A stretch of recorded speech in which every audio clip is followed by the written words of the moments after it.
જે શિષ્યભાવ અમારા વિદ્યાર્થીઓ છે એ અમારા માટે બહુ મહત્વનો હોય છે. તો જે દીકરીઓને આપણે નવાજવા માટે જવાની છે એ 3 એવોર્ડ શું છે?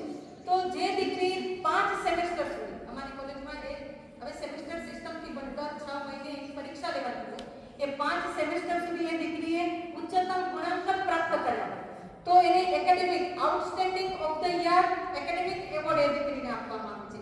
પછી બીજો એવોર્ડ છે કો-કરિક્યુલર. તો એ એવોર્ડ એવી દીકરીને થાય છે કે પોતાના વિષયનો અભ્યાસ તો કરે પણ સાથે સાથે બીજા ડિપાર્ટમેન્ટમાં ચાલતી પ્રવૃત્તિઓ, કોલેજમાં ચાલતી પ્રવૃત્તિઓ, વિવિધ પ્રકારની સ્પર્ધાઓ અને એ કેટલું પાર્ટિસિપેટ કોલેજમાં ભણવાની સાથે સાથે કરે છે.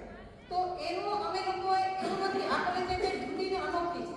અમે માત્ર દીકરીને પૂછીને નથી કરતા પણ અમે એની માર્કિંગ સિસ્ટમ રાખીએ છીએ અને એ માર્કિંગ સિસ્ટમ પ્રમાણે એ દીકરીને સામે અમે પૂરી પારદર્શકતા રાખી અને એ દીકરીને પોતાને પણ ખબર હોય, એના ક્લાસને ખબર હોય. અને ઘણી વાર તો દીકરીઓને અમારા વિભાગમાં એક દીકરી એમ કીધું કે નહીં મેડમ આને જ જાય હોય, એટલે દીકરીઓ ખેલદિલીપૂર્વક સ્વીકારી લે છે. અમે એ પ્રકારની દીકરીઓને ટ્રેનિંગ આપીએ છીએ અને એ રીતે આ દીકરી જે આખા કોલેજના 3 વર્ષ દરમિયાન એને જેટલી પણ પ્રવૃત્તિઓમાં ભાગ લીધો છે, જેટલા નંબરો પ્રાપ્ત થયા છે, તો એવી દીકરીને કો-કરિક્યુલરનો એવોર્ડ આપવામાં આવે છે.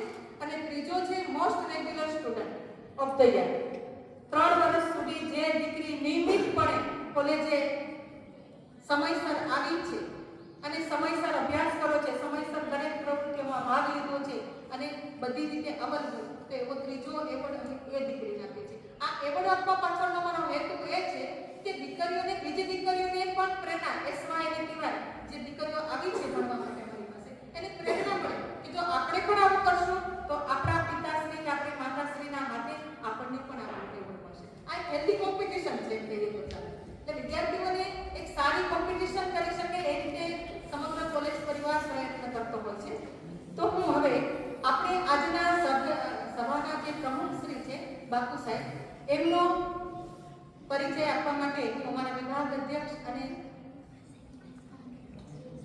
અમારા જે પ્રતિનિધિ છે રોહિણીબા જાડેજા અમારા, એ એમનો પરિચય આપશે. તો બાપુ સાહેબનો પરિચય આપવા માટે હું આમંત્રિત કરીશ રોહિણીબા જાડેજાને કે જેઓ ભૂતપૂર્વ વાલી સંગઠનના અધ્યક્ષ છે અને જેઓ અમારી કોલેજના વાઇસ પ્રિન્સિપાલ તરીકે અવિરત સેવાઓ બજાવી રહ્યા છે.